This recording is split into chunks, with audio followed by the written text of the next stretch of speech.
Trečiame filme parodysime, kaip galite susisiekti su tais, kuriems esate skolingas, kad sužinotumėte, kiek esate skolingas. Gali būti neįprasta susisiekti su kreditoriais, norint paklausti, kiek jam esate skolingas. Paulius kelis kartus keitė savo adresą ir jis nustojo gauti inkaso, banko, bendrovių reikalavimus. Jis galvojo, kad tos bendrovės tikriausiai prarado viltį atgauti iš jo pinigus. Ar tiesa, kad skola turi senaties terminą? Labai retai atsitinka, kad įsiskolinimai taip dingsta, jo kreditoriai nebegali reikalauti jų padengti. Dauguma įsiskolinimų perduodami inkaso, banko bendrovėmis, o šios būtent užsiima pinigų įsireikalavimu. Daugelis įsiskolinimų nedingsta, jie tik tai didėja dėl palūkanų ir įvairių mokesčių, jei jūs nieko nedarote. Jei nustojote gauti raginimus, tai greičiausiai atsitiko todėl, kad nepranešėte, jog jūs pakeitėte gyvenamąją vietą. Pats esate atsakingas dėl to, kad jūsų laiškai pasieks jūs ir kalėjime. Kai kurie kreditoriai nusprendžia negaišti laiko seniems nedideliems įsiskolinimams ieškoti, bet dažniausiai įsiskolinimų negalioja senaties terminas. Štai svarbiausia priežastis likviduoti įsiskolinimus. Jei nieko nedarysite, skola nuolat didės. Susisiekdamas su kreditoriais, turite savo asmeninį kodą ir adresą, kuriuo norite gauti informaciją. Pradėdamas turite žinoti, kad gausite daug laiškų, kuriuos turėsite atplėšti, perskaityti ir imtis spręsti problemą.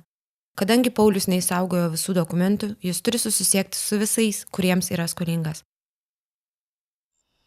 Pirmiausia, jis sudaro tų įsiskolinimų, kuriuos prisimena sąrašą. Jis žino, kokia mobiliojo ryšio bendrovė naudojasi, iš ko nuomojasi butą, ar kad turi nesumokėtų baudų už važiavimą be bilieto. Pauliaus atsakingasis pareigūnas padėjo jam surasti tų bendrovių, kurioms jis yra skolingas telefono numerius. Ir jis dabar skambina pagal savo sudarytą sąrašą. Ir sąrašą, kurį rasite knygoje ir žinyne. Tai užima laiko, nes dauguma kreditorių pageidauja bendrauti internetu, o jis tokios galimybės neturi. Kalėjimas neleidžia, kad jam kas nors skambintų, taigi jie negali Pauliui paskambinti. Todėl Pauliui reikia daug laukti telefono eilėse ir praeina ne viena savaitė, kol jis viską įsiaiškina. Kai skambinsite, norėdami sužinoti, ar esate skolingas, reikia atsiminti kelis svarbius dalykus. Pokalbis gali atrodyti taip. Hei, det Paul Smith som ringer. Jeg lurer på om dere kan sjekke om dere har noe registrert på meg. Ja, det kan jeg gjøre. Har du saksnummer? Nei, men kan du slå på personnummeret mitt? Ok. Det 130882 13131. Bare litt øyeblikk. Jeg ser at du har 2 krav hos oss. Ok, hva det for, og hvor mye det? Det et krav fra Sporveiene på 3400 kroner, og så ser jeg et her fra Mobil AS på 9120 kroner. Ok, kan du sende utskrift i posten? Jeg kan sende det på SMS eller e-post hvis du vil. Du, jeg har ikke tilgang på mobil og internett, så det best med post for meg. Dessuten så trenger jeg kopi av kravsgrunnlaget. Ok, hvilken adresse skal jeg sende det til?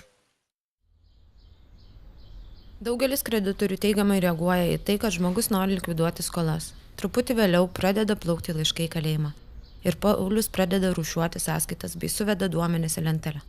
Ir Espinas svajoja apie naują gyvenimą. Jis kalėjime susitiko su socialiniu konsultantu ir papasakojo, kad girdėjo, jog visiems patekusiems į kalėjimą skola yra nurašoma ir paskelbiant asmeninį bankrotą ar panašiai. Bet ar tai įmanoma? Kai kurie galvoja, kad gali paskelbti asmeninį bankrotą, bet tai nėra geriausias sprendimo būdas, kurį žmonės gali pasirinkti norėdami likviduoti skolas. Kai kam įmanoma nurašyti visą ar dalį skolos, jei būna įgyvendinti tam tikri reikalavimai. Jei skolos sumokėti neįmanoma, antstolis gali padėti rasti bendrą sprendimą, kuris vadinamas asmeniniu bankrotu. Jis apims viską, ką jūs esate skolingas visiems kreditoriams. Reikalavimai yra gana griežti. Pirma, tai lemia skolos dydis, bei kiek galite mokėti daug ar mažai. Asmeninis bankrotas yra skelbiamas tiems, kurie negalės grąžinti skolos daug metų, galbūt niekuomet. Antra, didžioji skolos dalis turi būti nenauja. Sunku panaikinti skolas susidariusias dėl nusikalstamų veiklų, gautų baudų ar nesumokėto žalos atlyginimo. Bet kuo senesnė skola, tuo didesnė galimybė paskelbti asmeninį bankrotą. Skoloms dėl nesumokėtų elementų ir įvairių mokesčių galioja labai griežtos taisyklės. Asmeninio bankroto laikotarpis yra 5 metai. Tuomet mokate skolą iš to, kas lieka. Kai atskaičiuojate būtinasias pragyvenimo išlaidas ir išlaidas būstui. Asmeninis bankrotas gali būti paskelbtas tuomet, kai jūs visiškai negalite mokėti. Sėdint kalėjime asmeninis bankrotas paskelbiamas labai retai ir paprastai jis paskelbiamas tik vieną kartą gyvenime.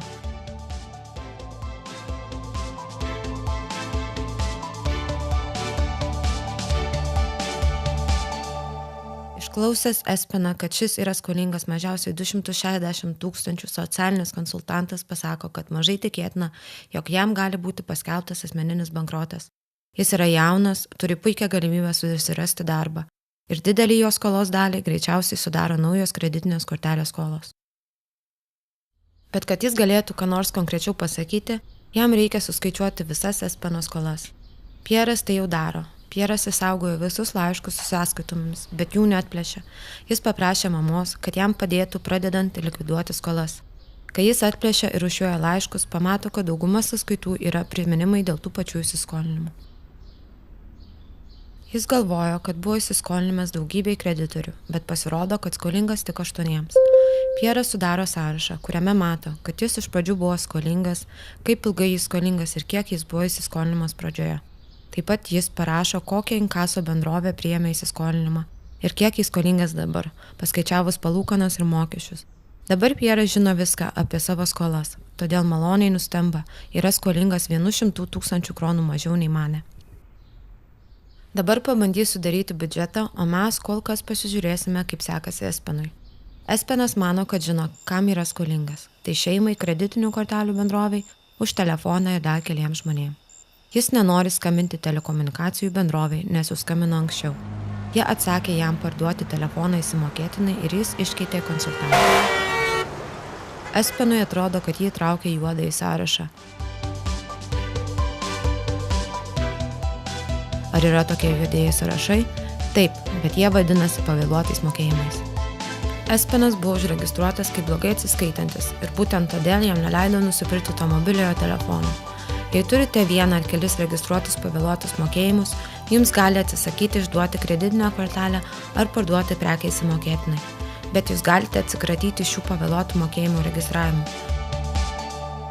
Klientų aptarnavimo centre taip pat dirba žmonės. Jei elgitės nemandagiai ir pradedate grasinti konsultantui, jums paskambinus kitą kartą prie jūsų vardo atsiras raudona vėliavėlė.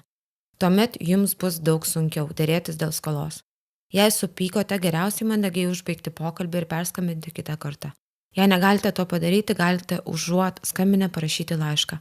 Galų gale Espenas parašo inkaso bendrovei ir gauna atsakymą, kad jis yra skolingas už kreditinės kortelės nenaudojimą. Jį apima šokas, kai pamato, kiek skolingas palyginti su tuo, kiek skolinosi. Tai yra todėl, kad skola išaugo dėl palūkanų, mokesčių ir teismo išlaidų. Jei išnaudojate kreditinę kortelę su 25% maksimaliai perkant už 30 000 kronų, jums teks grąžinti didelę sumą. Jei per 5 metus nieko neišmokėsite, tai pasiskolinti 30 000 kronų išaugs iki 90 000 kronų.